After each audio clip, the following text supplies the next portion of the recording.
My name is David Gary Quinton, and I'm giving all three names because when I was at work, at school, at university, I was David Quinton. At home, I was always called Gary. When I joined the Alzheimer Society, I sort of thought, well, I'm going to treat this organization as church and home and family. And so I'm Gary Quinton at Alzheimer's. I'm 71 now. I got my diagnosis almost 2 years ago in the city of Winnipeg. I have a diagnosis of Alzheimer's. It's not the easiest diagnosis to receive, and it wasn't a total shock because I'd gone for the appointment with the doctor because I'd sensed some gaps when I'd had lapses of things that I thought I should know and couldn't call them up. I was a Tai Chi instructor at that time, and a couple of times I'd seen my students sort of looking at each other when I was giving an example, and then because this had happened to me as a teacher back in high school too. And I asked them, am I repeating an example here? And they all sort of looked at each other again and said, yes, Gary. A little uncomfortable. And that made me a little uncomfortable too. Maybe I'm not as focused as I used to be. Maybe something's going on here. An Alzheimer's diagnosis was not something I grew up looking forward to. It was not something that I was prepared to embrace immediately. So it took me a few moments, I'd have to say. But fortunately, I think now, I realize, I've got to make a decision. And the sooner I make that decision, the better off I will be. And that decision has to be a positive one, if you can find one. And so my decision was basically, okay, accept it. This is who I am. It's part of who I am becoming. It's part of my life. And I've had it before I had the diagnosis, and I've done reasonably well under those circumstances. So why don't we just continue on? Yeah, you. Yeah. You are a scamp. Yes, okay. Oh, yes. I shaved today just for you. We are conflicted when we're given a life-changing diagnosis. I mean, one of the first things that I was tempted to do was to throw a great big pity party. And I decided, well, that's really not going to be very, very good. It's going to be a big waste of time and energy. So what are you going to do? Are you going to go into the tank? Or are you just going to decide to maximize what you've got when you've got it? And as soon as I had that thought, I knew what the answer had to be. And I just took a breath and said, okay, let's go for it. Within a few days of that, I had surrendered my driver's license, and I was on my bicycle for the first time in a long time. I had ridden occasionally at times, and through a whole winter or two, ridden to work, which in Winnipeg is an experience, and thrived. And so I thought, well, that's fine. I can do those things. I could, and I still can. I feel pretty fit. And so I started riding, and I have been ever since. And I've rediscovered really something joyful. I see Winnipeg a lot more clearly than I ever could through a windshield. I'm much more aware of what's going on around me. I'm more aware of the seasons. I'm more aware of people. So in a strange way, giving up my driver's license has really enriched my life. When I got the diagnosis, I let family know right away. My former co-workers, I let them know right away. I let my neighbors know right away. Some people were shocked and almost physically stepped back. And I anticipated that might happen. And I was not uncomfortable with it because I know I've had the same sort of feelings. And it's not really as strong a feeling as revulsion. It's just a surprise, I think. And maybe a little, oh dear, that's pretty close to home. And I could understand that. So I just thought, well, you know what? I'd rather let people know. It also was a great excuse for a tendency I've always had anyway, and that was to have mental lapses. And my students in classes when I was teaching, they got used to my saying, I would start giving an example to illustrate a principle. And I'd get so wrapped up in the example that I'd forget what it was an exemplar for.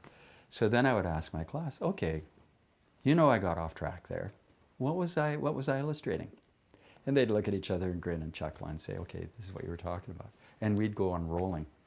And so I've sort of always been used to, going in and going out. And this was before I had the Alzheimer's diagnosis, decades before. So I was fairly comfortable with just relying on the decency of other people. We've always sort of been forward-looking. One of the interesting things was when we were first married, we had a lawyer who said, okay, have you got a will? I mean, we were in our 20s. A will. And he said, well, you never know. And if you've got it established now, it's easy to amend it. But if you wait till you're in your 40s, it'll be a lot more complex. And who knows? You know, something might happen in the interval, and if you don't have any preparation, it could leave either one of you in a very awkward situation, which will end up costing you a lot of money and be very painful under the circumstances. So we sort of took that proactive approach and had a will. That sort of prepared me for all kinds of things later on in my life. I tended to be the kind of person who would put off things that were challenges. And I paid a price for that under different circumstances. And I think that sort of history in my personal life made it easier for me to say, let's just be upfront with people. The reason I make a point of letting people know is because I do forget things that I wish I could remember. And I don't want people to think I'm snubbing them or ignoring them or I never really valued them or whatever it is they might think if I'd forgotten their name or our conversation the last time we met or something we had in common in the past. And people have been incredibly, I think the Alzheimer's Society is known. The existence of Alzheimer's is present. And all of that works to my advantage now, I think. We've sort of been shown in the Alzheimer's sessions that we have, you know, this is the prognosis. It'll be faster or slower, depending on the individual. And so we sort of have a general picture of what's to come. They also have made us aware of the institutions available, of the changes in housing that are possible, of the supports to delay some of those changes, of available medication and pharmaceuticals, of dietary changes that might be made. Just even sleep problems and so on have been discussed. I'd rather do more than do less. And part of doing more, and from my perspective now, is preparing myself for the day when someone may have to bathe me, to prepare myself for the day when someone may have to speak for me, to prepare myself for the day when I'm not in my own home anymore. And that hasn't been that hard. It's just, there are all kinds of inevitabilities in life. I shave daily now. I mean, some of them, you know, are things I look forward to. Some of them are things I have not looked forward to. And so what? Am I to sit back and let that potential shadow ruin my quality of life now? That would be so self-defeating. And so what Judy and I both tend to do is say, okay, we'll cross that bridge when we get to it. But let's be open to all the possibilities and truly open to them. And that's my attitude, and I think that's the attitude of pretty well everybody I meet in Alzheimer's. Certainly some people come in and they are a bit depressed. They're a bit intimidated by the prospects. I mean, it's a wake-up call. I am human. I'm not an immortal. And I think that's hard for a lot of people to confront, whether they're 40 or 70 or 80. For me, I think I've always known that there would come a time when I wouldn't be in control of everything. There would be a time when I wouldn't be here. So that really wasn't a horrible shock. But I think the Alzheimer's Society and the other people around me, with their different approaches, overwhelmingly positive, has really been a firm reinforcer of my being upbeat as much as I am. People shy away from putting themselves in a situation where they could get the diagnosis. I think the earlier, as with so many ailments or illnesses or diseases, however you want to look at this, early diagnosis is to your advantage. It's to the advantage of everyone around you, to the supports, but particularly to the individual, because we've changed some of the things in the house, the way we've got certain things laid out, the way I keep track of things and so on. And it's raised the quality of my life in the interim. And I can look forward to the future much, much more confidently now because we've made some subtle changes. They're not major changes. I don't want to give people the idea that, oh boy, this is catastrophic, you know. My life has changed very little, but it's more focused.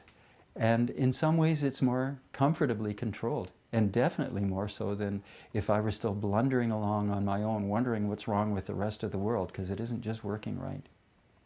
I've kind of tried to imagine some worst case scenarios, and I'm not terrified at any of the prospects. I mean, I certainly wouldn't welcome them, but it's sort of like as a little child on the playground. You know, you skin your knee, you bruise your cheek, you might even break a bone, and I've done that. and you know, we heal to the extent we can, but we have scars, we have, you know, we have tissue that's different. And maybe we even have certain fears as a result of those experiences. But life goes on. You know, the quality of life may change subtly or it may change dramatically, but life goes on. And my attitude is to live it and live it to the fullest as best I can under whatever circumstances.